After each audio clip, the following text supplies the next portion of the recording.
It was something inside of me that had to come out because it was gonna make me sick. Megan Fox and Machine Gun Kelly have officially broken up for like the 50th time. However, this is right before Megan gives birth to their child. Megan has stood by MGK's reckless behavior for years. A relationship is basically the process of breaking each other down. Machine Gun Kelly told his classmate that he was gonna marry her one day. MGK proposed with a ring designed to hurt if removed. Machine Gun Kelly called his fiancée Megan Fox with a loaded gun. You had 3 children. I know you protect them forever. I wouldn't leave my room when I started getting really, really, really dark. One of the days I just snapped. Called Megan and I was like, you weren't here for me, like freaking out on her.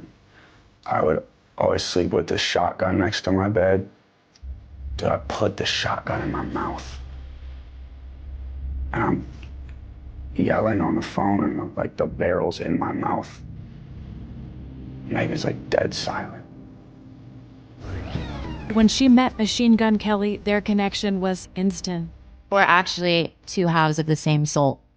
When you find people that come together, whose souls have known each other, it's hard to ignore that kind of a connection.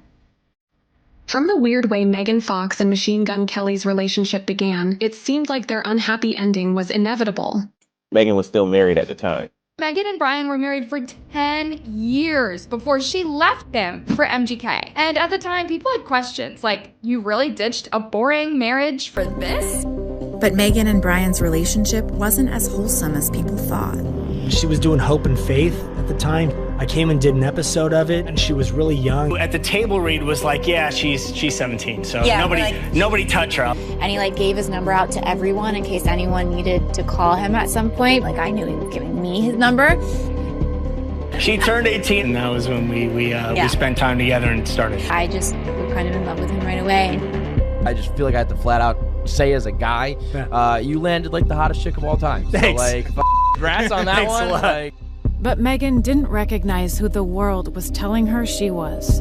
I knew I was smart. I knew that I was funny, because that's who I was. And then all of a sudden, I was none of those things. Feast your eyes on the next big thing, Megan Fox. She's been named the sexiest woman in the world by FHM magazine.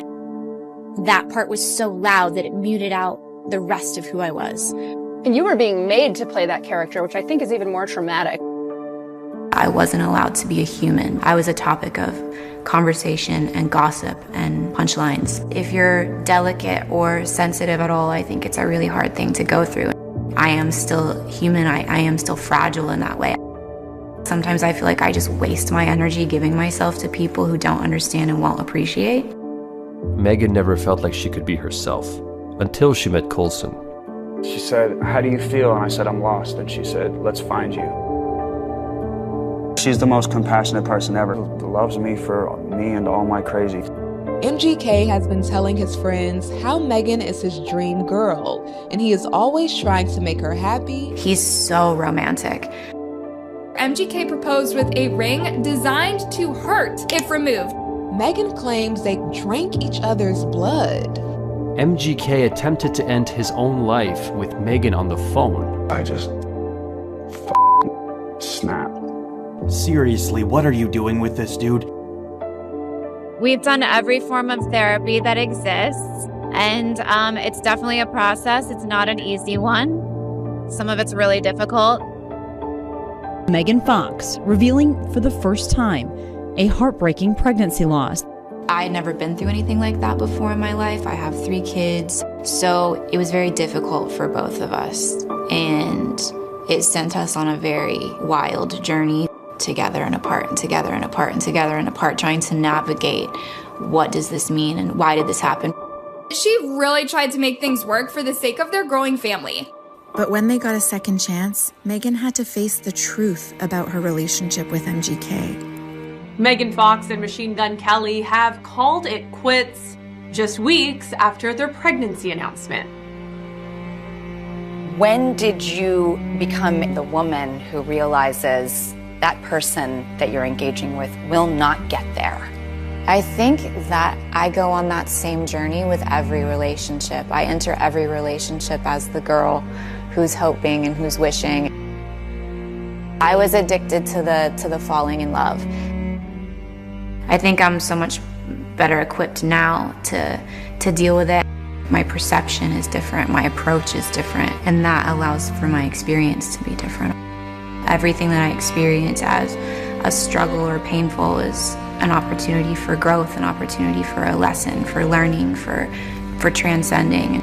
For Megan, being a mom was the first step to recovering her true identity. With every kid, I feel like that's always been the doorway into a better version of myself, because they're the mirrors that show you your shadow. You have to look at it and go, this is who I am, and I have to acknowledge that, and I have to grow, and I have to change it. If history tells us anything, Megan Fox does not stay down for long. Nothing that I've experienced is a bad thing. It was always something that grew me in the right direction to where I am now. Megan Fox was caged, and the whole world watched it happen. The blood drinking, the ring designed to injure her if she tried to take it off, the poetry about being choked and beaten she published while she was still with him. She left a paper trail, and by the end of this video, you'll understand exactly why. Megan Fox was 17 years old when she met Brian Austin Green on the set of Hope and Faith. He was 30. He had a son. He had a partner at home. She didn't know what grooming looked like at 17. Most people don't. By the time she was 24, she was married to him. By 30, she had 3 of his children. She later said she should never have been in a relationship of that magnitude at 18, 19, 20, that she spent those years falling in love with other people just to cope. She left Brian in 2020, and within weeks of walking off that marriage, she walked straight into Machine Gun Kelly, a man who allegedly would go on to pin her down, choke her, cover her in bruises, and then ask her to make his coffee in the morning. She called him her twin flame. Looking back, the word she was reaching for was something else entirely. We haven't gotten to the engagement ring yet, the one he designed specifically to cut her finger if she tried to remove it, or the night he called her from another country with a shotgun in his mouth. In January 2022, MGK proposed. The ring he designed had 2 bands lined with internal thorns, built so that pulling it off would physically cut her finger. His explanation? He wanted it to hurt if she tried to remove it. The internet called it romantic. That same night, Megan posted their engagement announcement. She ended it with, "And then we drank each other's blood." MGK clarified in interviews, "Just a few drops, for ritual purposes, nothing dramatic." What's interesting is that nobody clocked what was actually happening. A man had just announced, publicly, that he'd designed his fiance's ring to injure her if she left, and the cultural response was to call it a vibe. That same year, Megan published Pretty Boys Are Poisonous, a poetry collection she confirmed in every interview was entirely non-fictional. Real experiences, real relationships. Inside it, she writes about a man whose eyes go black before it's too late to run, about being pinned down, spit on, choked, waking up after he hurt her, and pulling on a sweatshirt so he wouldn't have to look at what he'd left behind. MGK was the one who encouraged her to write it, but MGK didn't just allegedly abuse her. In his own music and interviews, he corroborated it. He spoke openly about substance use so heavy he could barely function, about arguments so explosive and so frequent they'd become background noise in the relationship, about threatening behavior he described without flinching, in public, on record. And then there's the phone call. Megan is abroad for work. MGK calls her from home, drunk, screaming, convinced she's abandoned him. She can't get on a plane. She can't physically reach him. And then the call changes. He tells her he has a shotgun. She goes completely silent and doesn't react the way he expected. And in the recording, which he later described publicly, you can hear the moment the silence works. He stops. He told that story afterward like it was a testament to her compassion. Said she asked him how he felt. When he told her he was lost, she said, "Let's find you." A woman on the other end of a phone call, thousands of miles away, talked a man with a gun out of using it, and then went back to that relationship. This is what trauma bonding actually looks like from the outside. Therapists who work with coercive control describe twin flame ideology as one of the most effective traps in existence because it doesn't just excuse the abuse, it elevates it. The chaos becomes sacred, the suffering becomes proof. Leaving stops feeling like survival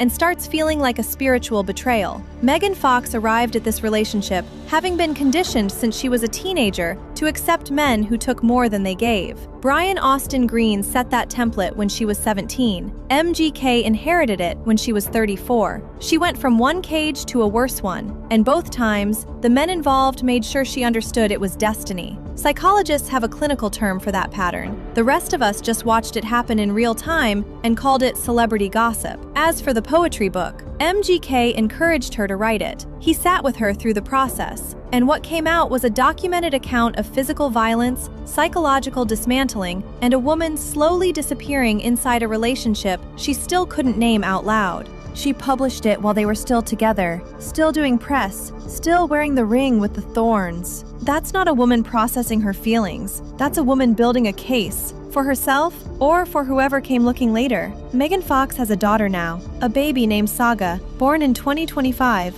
who she is co-parenting with the man her own poetry describes as her abuser. The cage doesn't disappear when the relationship ends. It just gets restructured around a custody schedule. She spent years wearing a ring that was built to hurt her every time she tried to leave. She did eventually leave. The ring is gone, but she's still connected to him, by law, by a child, and by a story the world still hasn't fully decided what to call.